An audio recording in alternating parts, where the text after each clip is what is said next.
Just having a high school diploma and dropping out of middle school might seem a bit questionable, huh? But there's a story behind it.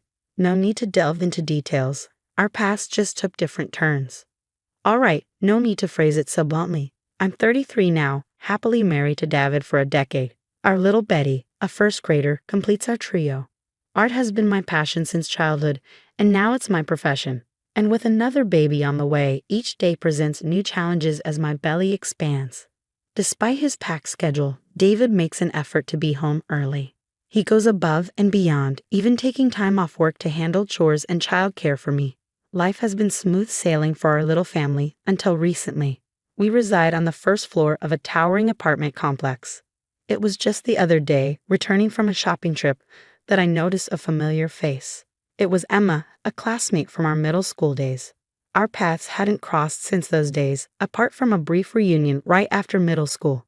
As she spotted me, Emma exclaimed, "Mary, you live here too."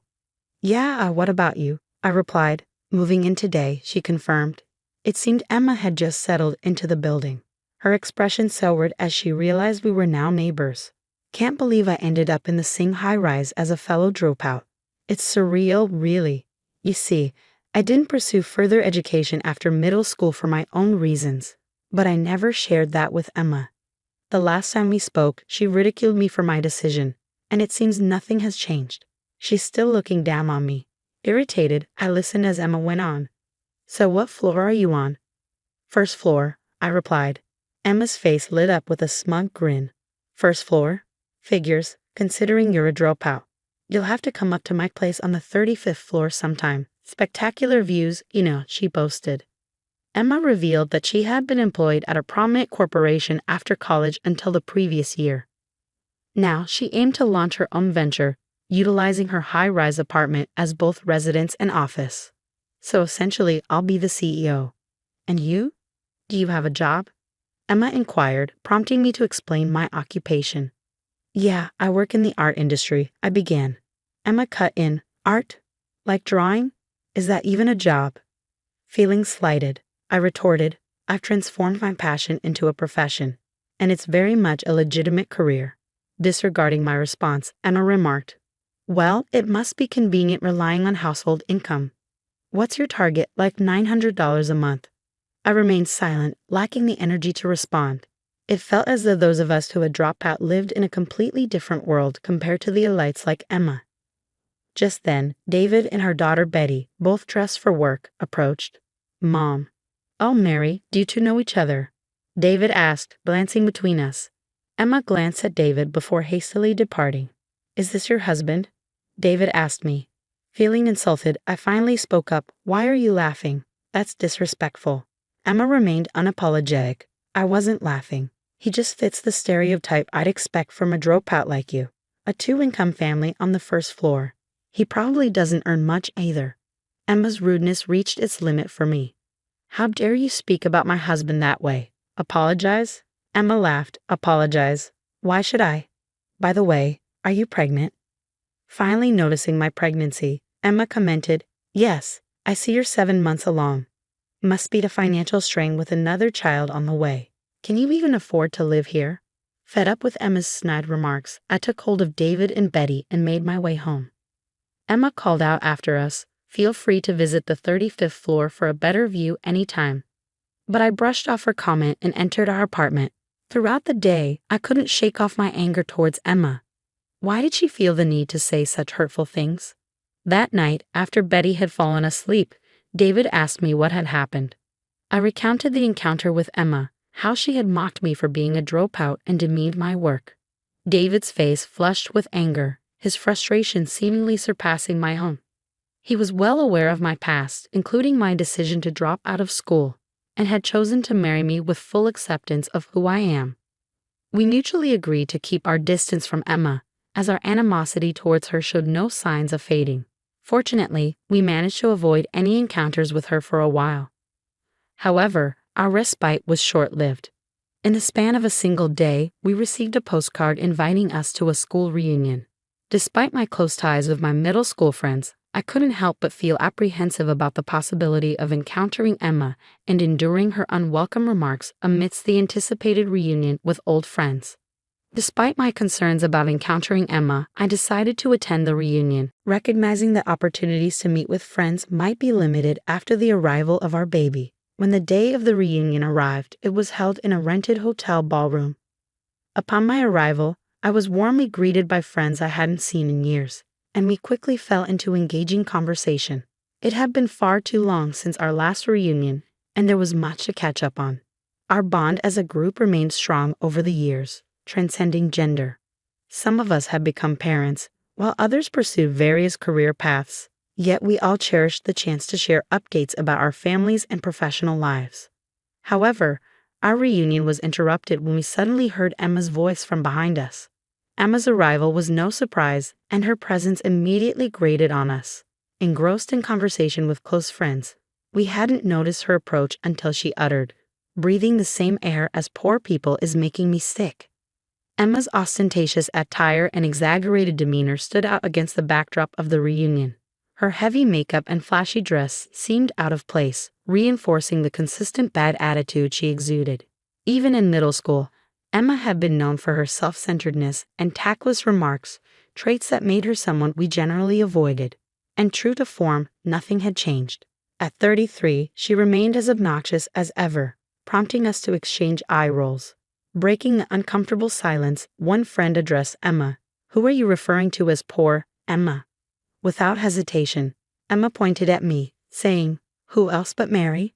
She's a dropout, so she's poor and lives on the first floor. I live on the 35th.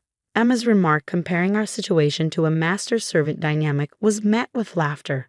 Some of our friends were visibly offended and confronted her, but Emma remained unapologetic. "If you're offended by being called poor, why not find an older, cheaper apartment that suits your budget?" She continued, oblivious to the discomfort she was causing.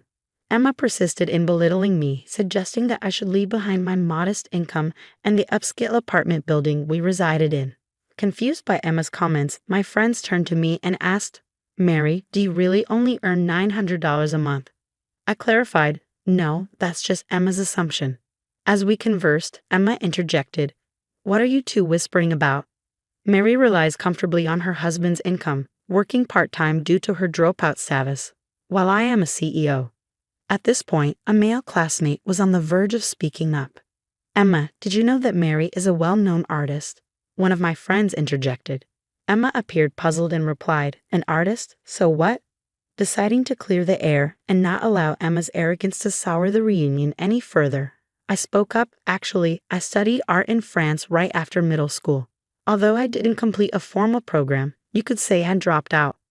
Emma scoffed dismissively. "Studying art, just a hobby, right? You're still a dropout who ran away from studying." Realizing that Emma failed to grasp the depth of my commitment, I elaborated further. "I spent several years honing my skills, and now I manage an art gallery while also creating my own works. Believe it or not, I have fans and have even curated my own exhibitions. Some of our classmates have even purchased my artwork." In reality, I was a budding artist with a growing reputation within certain circles. After completing my training in France, I returned to New York and kickstarted my career, which has flourished in recent years. David and I crossed paths at one of my exhibitions, and we instantly connected, leading to our marriage. Despite explaining all this to Emma, she still seemed oblivious. "Oh, come on, an exhibition is just for fun, right? As a CEO, I'm clearly ahead of the game." Frustrated, I responded, "Emma, this isn't about winning or losing. You may think my pursuit of art is frivolous, but I take my work seriously." Refusing to back down, Emma retorted, "If you're really making that much money, why are you living on the first floor? You should be up higher." "There's a reason for our choice," I countered. "We used to live on a different floor, but with my pregnancy and the sometimes sluggish elevators, we opted for convenience by moving to the first floor." Despite my explanation, Emma appeared unconvinced. My friends were well aware of my career, and even acquaintances had heard of my success as an artist. Emma, however, likely never considered this possibility, given her lack of interest in art and her tendency to look down on me for dropping out. And I had another secret to share. Just as I was about to reveal it, I spotted David and Betty entering the room. "Mom," Betty comes bounding towards me, with David in hot pursuit. "Sorry about that," David apologizes, rubbing his head. Got caught up in some work stuff and had to bring Betty along. As David and I converse, Emma interrupts. Wait, who's this dashing man? Your husband. He was in work attire last time. Why the change to a suit? David does indeed look sharp today, catching Emma's attention. He begins to greet my friends, expressing gratitude. Thank you for always being so kind to my wife. She means the world to me. Is everything to your liking? Please don't hesitate to let us know if there's anything you need. Just as we were immersed in the conversation, the event organizer hurried over, expressing gratitude.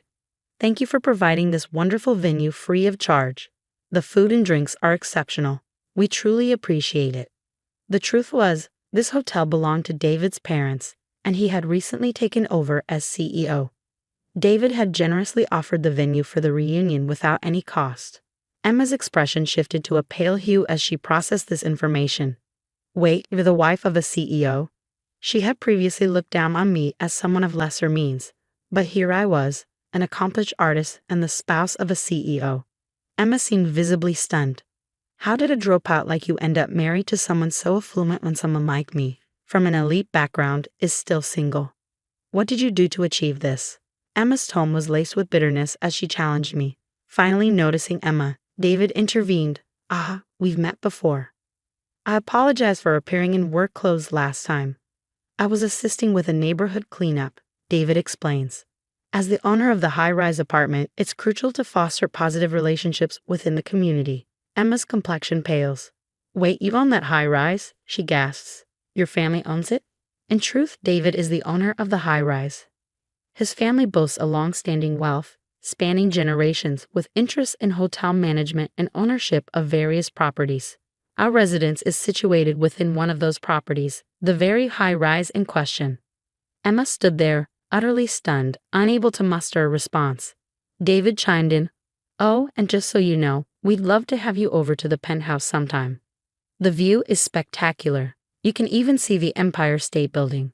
Emma's shock deepened. The penthouse? But I thought you guys lived on the first floor. Hearing this, I decided to reveal the truth. As I mentioned earlier, I'm pregnant, so we've made the first floor our home too. Essentially, both the penthouse and the first floor belong to us. Emma was left speechless, her disbelief palpable.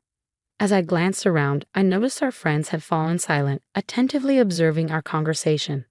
Feeling like I had disrupted the reunion's vibe, I began making my way towards the exit, accompanied by David and Betty. Just as I was leaving, I overheard Emma muttering, "A dropout acting so arrogantly." I glanced at my daughter, knowing she probably caught wind of Emma's remark. What truly counts is what's on the inside. Never underestimate others, I reminded Betty. With a nod, Betty turned towards Emma and chirped, "Emma, if you keep making those faces, happiness might just slip away from you." The room erupted in laughter, instantly lightening the mood. However, Emma, now the butt of the joke, hastily fled the venue, her cheeks flushed with embarrassment. The reunion continued on a positive note, and I savored the remainder of the evening with my friends. Many of them had also experienced Emma's mistreatment in the past. So Betty's parting words brought a sense of relief to everyone. As months went by, we never crossed paths with Emma at the high-rise again. Then, one day, David returned home with news. Emma had finally vacated the luxury high-rise. Apparently, she had been evading rent payments for 3 months, as David explained. I even had to bring in a lawyer to serve her an eviction notice, David revealed. She disappeared almost overnight. I was stunned by this revelation. David went on to explain that Emma's rented space was left completely untouched, with furniture and clothes left behind. She had taken only her valuable possessions and computer, leaving everything else behind. Initially, I suspected something dubious, but soon after, a friend provided an update on Emma's situation. It turned out that Emma had been pretending to be a prosperous entrepreneur, but in truth, she was practically unemployed. With some savings from her corporate career, Emma managed to maintain a comfortable lifestyle for a time. However, it was inevitable that her funds would run dry. Unable to keep up with rent payments, she was forced to vacate her residence. Lacking alternative accommodations, she left behind her furniture and belongings simply because she couldn't afford to dispose of them. Upon learning the truth, I felt a profound sense of disgust at how Emma continued to burden others until the very end. Even in her time of need, Emma's abrasive personality has left her without any friends or colleagues willing to lend a hand. She resides alone in a modest apartment, relying on part-time work to get by. Gone are the days of her boasting about elitism and looking down on me for not completing college. I imagine her pride has taken quite a blow. My hope is that this experience teaches her the value of humility and sincerity as she moves forward. Meanwhile, I continue to relish in the simple joys of life, painting and cherishing moments with my daughter and husband. Our family of 3 shares a harmonious bond, and the anticipation of welcoming our 4th member, the baby on the way, fills me with joy. I am determined to do whatever it takes to safeguard the happiness of my loved ones.